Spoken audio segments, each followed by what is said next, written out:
Yeah, hi. Subdara Rami Reddy from RCB Technologies. So రీసెంట్గా NSC India వాళ్ళు కొత్త కొత్త ఇండిసెస్ని లాంచ్ చేస్తున్నారండి. వీటిల్లో చెప్పుకోదగ్గిందంటే real estate investments and infrastructure investment index అనమాట. సో ఇది రీసెంట్గా ఎన్ఎస్సి వాళ్ళు లాంచ్ చేశారు. సో ఇప్పుడు ఈ ఈ రెండు ఇండెక్స్లో మనకు పెడితే ఎంత రేట్ ఆఫ్ రిటర్న్ వస్తుంది, అండ్ ఇండియాలో రియల్ ఎస్టేట్ ఇన్వెస్ట్మెంట్ ట్రస్ట్ కానీ లేదా ఇన్ఫ్రాస్ట్రక్చర్ ఇన్వెస్ట్మెంట్ ట్రస్టులు కానీ ఎన్ని ఉన్నాయి, అండ్ రేట్ ఆఫ్ రిటర్న్ ఎంత ఎక్స్పెక్ట్ చేయొచ్చు, ఇది ఏ టైపు ఇన్వెస్టర్స్కి యూజ్ అవుతుంది, వెల్త్ క్రియేట్ చేస్తుందో మనం డిస్కస్ చేద్దాం.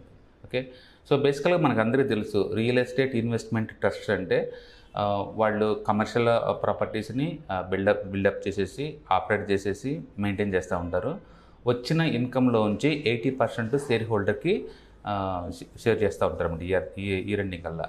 అంటే కమర్షియల్ రియల్ ఎస్టేట్ ఎవరన్నా సొంతంగా కొని మెయింటైన్ చేసుకోవటం చాలా టఫ్ కాబట్టి, అండ్ వీళ్ళు ఏంటంటే మల్టిపుల్ సిటీస్లో కమర్షియల్ బిల్డింగ్స్ కట్టి వాటిని రెంట్కి ఇచ్చి ఆపరేట్ చేస్తూ ఉంటారు కాబట్టి రెవెన్యూ విజిబిలిటీ క్లియర్గా ఉంటుంది అనమాట. అందుకని లాంగ్ టర్మ్ పాయింట్ ఆఫ్లో రియల్ ఎస్టేట్లో ఓవరాల్గా ల్యాండ్ వాల్యూ పెరుగుతూ ఉంటుంది అండ్ రెంటల్స్ ఈల్డ్ బాగా వస్తూ ఉంటుంది కాబట్టి ఎవరైనా సరే ఈ రియల్ ఎస్టేట్ ఇన్వెస్ట్మెంట్స్ ద్వారా మనీ మేక్ చేయాలనుకున్న ఇన్వెస్టర్స్కి ఇది ఒక అవకాశం అనమాట. ఇది అలాగే ఇన్ఫ్రాస్ట్రక్చర్ ఇన్వెస్ట్మెంట్ ట్రస్ట్ ఏం చేస్తాయంటే ఇవి మెయిన్గా national highways, bridges, toll gates ఇలాంటి వాటి ద్వారా ఇన్కమ్ మెయింటైన్ చేసేసి, అంటే కన్స్ట్రక్ట్ చేస్తాయి, మెయింటైన్ చేస్తాయి అండ్ ఇన్కమ్ జనరేట్ చేస్తాయి. వచ్చిన అమౌంట్ని అందరు పంచుకుంటారు అనమాట. ఓకే, అగైన్ ఇది కూడా రియల్ ఎస్టేట్ ఇన్వెస్ట్మెంట్ ట్రస్ట్ లాగానే ఒక trust.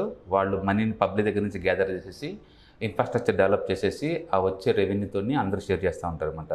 So real estate investment trust అయినా ఇన్ఫ్రాస్ట్రక్చర్ ఇన్వెస్ట్మెంట్ ట్రస్ట్ అయినా సరే వచ్చే ఓవరాల్ రెవెన్యూలోంచి 80%ని షేర్ హోల్డర్కి డిస్ట్రిబ్యూట్ చేయాల్సి ఉంటుంది సెబీ రూల్స్ ప్రకారం. కాబట్టి ఓవరాల్గా ఇందులో గ్రోత్ అంటూ ఏముండదనమాట. వచ్చిన రెవెన్యూ వచ్చినట్టే డివిడెండ్ రూపంలో డిస్ట్రిబ్యూట్ చేస్తూ ఉంటారు. ఇప్పటివరకు మనం చూసినట్టే రియల్ ఎస్టేట్ ఇన్వెస్ట్మెంట్ ట్రస్ట్ అయితే బ్రూక్ఫీల్డ్ కానీ, ఎంబసీ కానీ, మైండ్ స్పేస్ కానీ ఇలాంటి ఒక 4 ఉన్నాయండి. అవి యావరేజ్ మీద ఇయర్లీ ఒక 6 to 7% డివిడెండ్ ఈల్డ్ వస్తుంది హిస్టారికల్ డేటా ప్రకారం చూసుకుంటే. అలాగే బుల్ మార్కెట్లో ఉన్నప్పుడు స్టాక్ ప్రైస్ ఒక 20% అలా అప్రిషియేట్ అవుతున్నట్టుంది, అండ్ బేర్ మార్కెట్లో ఉన్నప్పుడు కూడా ఒక 20% మైనస్ అవుతూ ఉంది. సో ఓవరాల్ చూసుకుంటే లాస్ట్ 3-4 నుంచి యావరేజ్ మీద ఒక 10% మూవ్ అయిందే తప్ప ఇంక్లూడింగ్ డివిడెండ్తో కలుపుకుంటే హ్యూజ్ వెల్త్ అయితే క్రియేట్ చేయలేదు. కాబట్టి ఎవరైతే ఒక 8 to 10% కన్సిస్టెన్సీ ఇన్కమ్ రావాలి అనుకున్న వాళ్ళు మాత్రం వీటి మీద మనం డిపెండ్ అవ్వచ్చు. అలాగే ఇన్ఫ్రాస్ట్రక్చర్ కూడా ఐఆర్బీ ఇన్ఫ్రాస్ట్రక్చర్ ఒకటి, అండ్ గవర్నమెంట్ది ఒకటి ఉందండి, like power grid finance corporation వాళ్ళది ఇన్ఫ్రాస్ట్రక్చర్ ట్రస్ట్ వస్తుంది. ఇలాంటి 2-3 ఉన్నాయి. మొత్తం మీద ఇండియాలో ఇన్ఫ్రాస్ట్రక్చర్ ట్రస్ట్ కానీ లేదా రియల్ ఎస్టేట్ ఇన్వెస్ట్మెంట్ ట్రస్ట్ కూడా రఫ్గా అరౌండ్ 7 దాకా ఉన్నాయి. ఈ 7 కంపెనీస్లో వీళ్ళు ఇన్వెస్ట్ చేస్తారనమాట.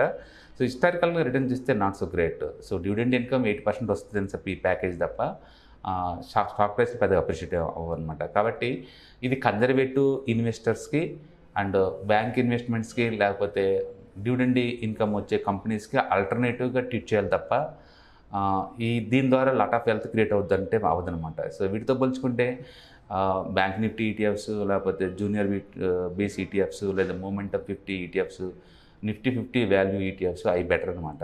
కాబట్టి ఈ real estate investment trust and infrastructure trust index రీసెంట్గా లాంచ్ చేశారు.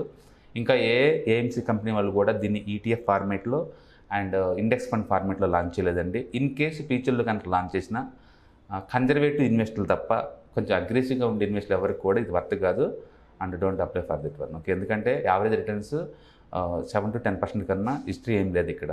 కాబట్టి ఎవరైనా ఏదన్నా ఇన్వెస్ట్ చేసే ముందు హిస్టారికల్ డేటాని స్టడీ చేయడం ద్వారా మన ఫ్యూచర్లో ఎంత ఎక్స్పెక్ట్ చేస్తారు, ఎంత రిటర్న్స్ మనకు వస్తాయో మనకు ఐడియా జనరేట్ అవుద్ది. కాకపోతే గుడ్ థింగ్ ఏంటంటే కొత్త ఇండిసెస్ డెవలప్ చేస్తున్నారు ఎన్ఎస్సి ఇండిసెస్.com వాళ్ళు. ఫ్యూచర్లో ఈ కొత్త ఇండిసెస్లో కొన్ని బాగా రిటర్న్స్ వచ్చే ఇండెక్స్ కూడా ఉంటాయి. అలాంటి వాటిని కనుక ఏఎంసీ కంపెనీస్ కనుక లాంచ్ చేస్తే మనం అలాంటి వాటి మీద మనం ఫోకస్ చేసుకోవచ్చు. ఓకే, ప్రస్తుతానికైతే ఇండెక్స్ 2019 బేస్గా తీసుకుని అప్పటి నుంచి ఇప్పుడు దాకా అవి జనరేట్ చేసిన రిటర్న్స్ బేస్గా తీసుకొని డెవలప్ చేశారండి. రీసెంట్గా లాంచ్ చేశారు ఇండెక్స్ని. ఇంకా ఏఎంసీ కంపెనీ వాళ్ళు కూడా దీన్ని ఈటీఎఫ్స్ ఇండెక్స్ ఫండ్ ఫార్మాట్లో లాంచ్ చేయలేదు.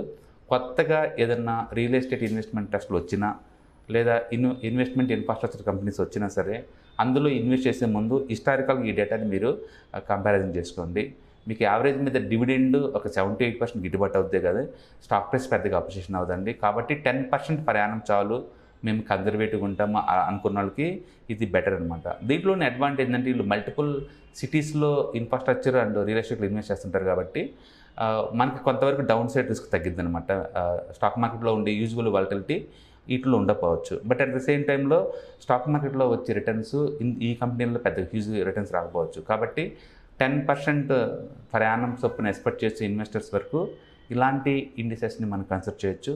అంతకంటే ఎక్కువ ఇన్వెస్ట్మెంట్ కావాలంటే మాత్రం better to avoid this index అనమాట. Okay, thank you.